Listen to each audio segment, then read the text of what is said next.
Hello there everybody, this is DrunkGoomba1645 and welcome to my new Let's Play.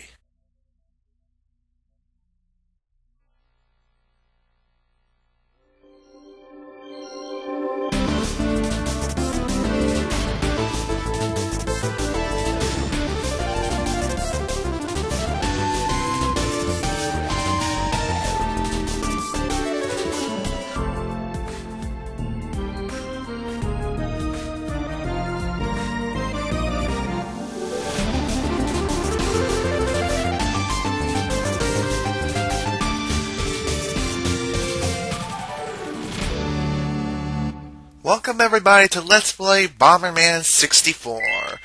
This is definitely one of my childhood favorite games, again, along with several other games on the Nintendo 64, because I actually grew up with that said system.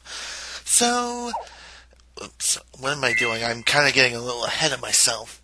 Anyways, for this playthrough I'm going to be covering Adventure Mode, most definitely. Battle Mode, I'll show off what I can. I don't exactly have everything unlocked because I actually bought this game off of eBay and I erased all the data that was on it. Reason because I wanted to, okay? I wanted to start fresh. So let's start off with Adventure Mode. Oh, and as for custom and options, I'll show those off as well.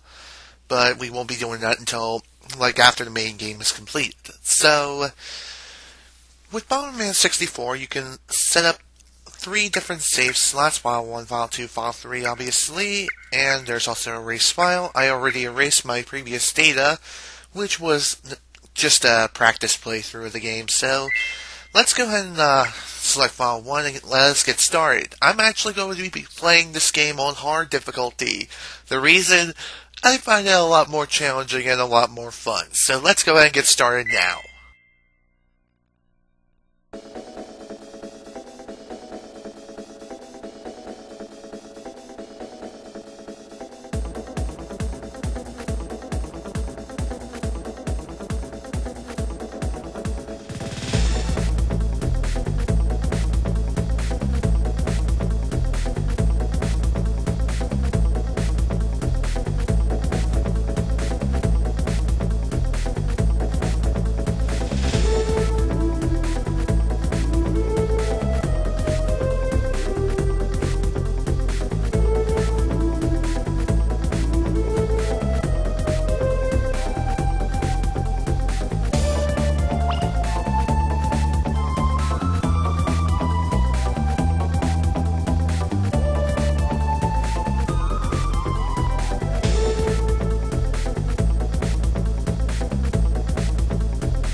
Wow. Looks like the world of Bomberman, of course, is going to shit once again. Unlike other Bomberman games in the series, I have not played Super Bomberman or anything like that along those lines, so I can't really say where the story takes place. So, anyways, apparently we got a little friend to actually help us out. And we have 4 worlds to select. We have Green Garden, Blue Resort, Red Mountain, and White Glacier. Of course, there's another world, and that is the enemy base up on top, but in order to get to the enemy base, we need to destroy all the anchors that are holding down this base, and, you know, it's creating a force field around the enemy base, and we need to deactivate it by destroying these anchors. So, let's go ahead and actually get started with Green Gardens, and I'm actually going to be doing these levels in order, from Green Gardens all the way to White Glacier. Once all the anchors are destroyed, we'll hit Black, the enemy base known as Black City, I think. Or it's something else that's related to Black. So let's go ahead and get started with Stage 1.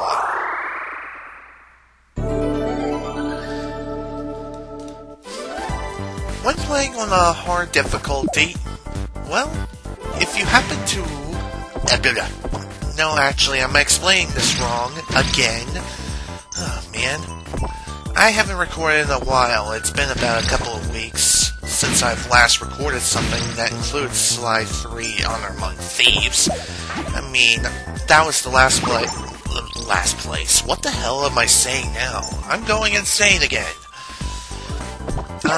As I was going to say, the difference between normal mode and hard mode is that, in hard mode, enemies are stronger, and there are some other things that actually are happening in hard mode as well that make it really, really hard. Including bosses taking more hits, and just, other enemies taking more hits in general. Anyways, the powers I just collected, the little bomb icon that increases the number of bombs that you can actually lay on the ground at once, and a little fireball that increases your firepower. And I guess another thing I'm going to go ahead and explain is the controls. Obviously, to move around, just simply move the left analog stick? What the hell am I saying? This is not being done on an emulator. Besides, I don't think this is even possible on an emulator. I mean, it is, but not to the extent that I want to present it. But anyways, use the control stick, obviously, to move Bomberman around, push the A button to lay bombs, push and hold the B button, and then push the A button to actually pull out a bomb, like, out of freaking nowhere and start carrying it. And obviously, if you want to make the bomb bigger, just simply hit the A button repeatedly until it reaches its maximum height. Its, maximum... Dang it! Oh, shoot! That's another thing that happens in this game. If you happen to get knocked out, rotate the analog stick repeatedly until you regain your consciousness. And I guess another thing that's worth mentioning too is that your bombs have a shorter fuse on hard mode, I think. And the enemy just disappeared. Just perfect. Anyways, our objective for the first stage is obvious. Just activate these 4 green pillars. Just step inside, and we'll actually be able to progress. So let's go ahead and activate this one. It's actually very simple to get to. Just kick bombs underneath the structure, destroy the pillars, and bada bing, bada boom, you're good to go. And here's another thing that's also worth mentioning in hard mode. As you know, there is like a little time limit of sorts. I mean, it's not really a time limit, but the target time is a set amount of seconds or whatever. I don't know, it goes up rapidly. And on hard difficulty, the time is not lenient at all, let me tell you. And,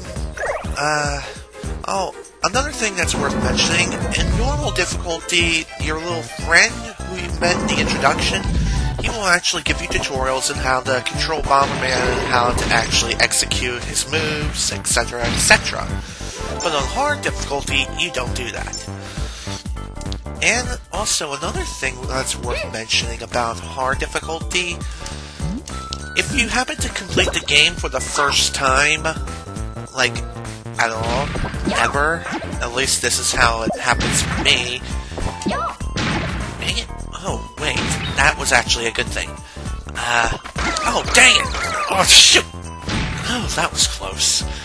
I hate it when I do that. Also, another thing that's worth mentioning about bigger bombs and whatnot, they not only have a bigger blast radius, but that you can actually crush smaller enemies if you manage to hit them. And I'm not sure, I think the bigger bombs actually deal more damage. Ooh, a heart! Sweet. So, hearts, what do they do? Well, they pretty much do as they are described. Hearts give you an extra hit if you happen to get hit by a certain enemy attack, or if you accidentally hurt yourself with your own bomb. And I actually never really mentioned the other thing that happens with hard difficulty and completing the game. The thing I wanted to mention was, if you happen to complete the game at all on any difficulty, and you play on hard, your little friend, instead of saying some useful information or just giving you hints and tips and just, explaining different things about his homeland and whatnot, he will instead say something else, and that one little thing is fixed all the time. And it's quite annoying.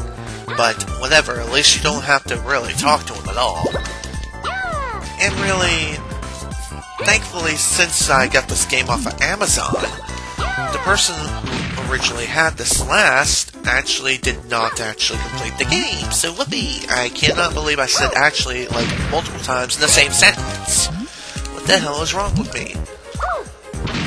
I guess another thing that's worth mentioning is the power-up I collected just a few moments ago was actually a remote control bomb. The remote control bomb, you obviously detonate the bomb whenever you feel like it. To detonate the remote control bomb, just set the bomb down at your desired point and push the Z button to detonate it. This can be useful, and it really is. However, on hard difficulty, you cannot take this power-up with you from level to level, unlike on normal difficulty, of which you can. And I guess another thing that's worth mentioning about controls is... Dang it, I didn't mean to fall off of that structure. Another thing that's worth mentioning about controls, push the C buttons to actually turn the camera. So, push the right C button to turn the camera to the right, push the C left, turn the camera to the left, and... why are my allergies acting up? I don't know. What does the C up button do again? Oh, it actually zooms the camera in closer to Bomberman, and the C down button zooms the camera out. Again, that can be useful when you're encountering certain environments, and go away, you evil sheep totem pole thing. But, anyways, we are done with this level, and let us get the hell out of here. And there we go, stage is cleared. There are 5 gold cards hidden within each and every level. Well, actually, there are 4 hidden cards, and 1 card you get from actually completing the stage within the target time, and the other gold card actually involves you defeating X number of enemies. I think it's different with every stage. And the other 3 cards are hidden. I will be collecting at least most of them. I'm not sure about all of them, but I do know that you need at least all 100 cards in order to progress and complete the game completely. So, let's proceed onward to stage 2.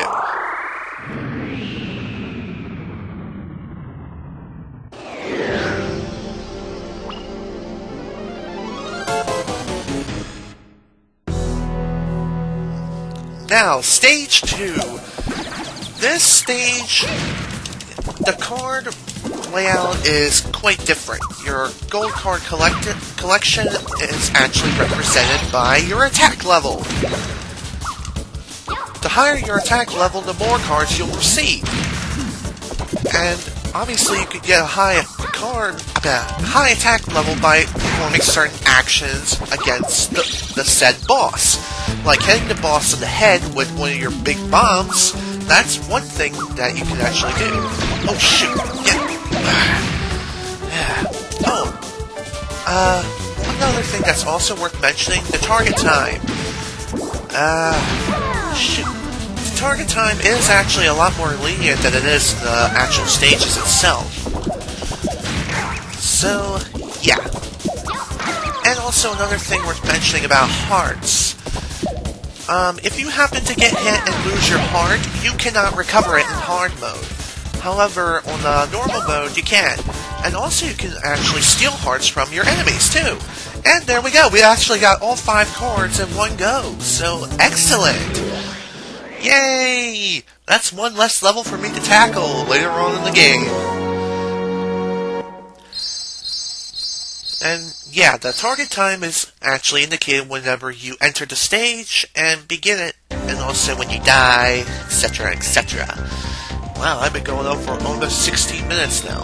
It actually is 16 minutes now. Jeez. So let us proceed onward to stage 3.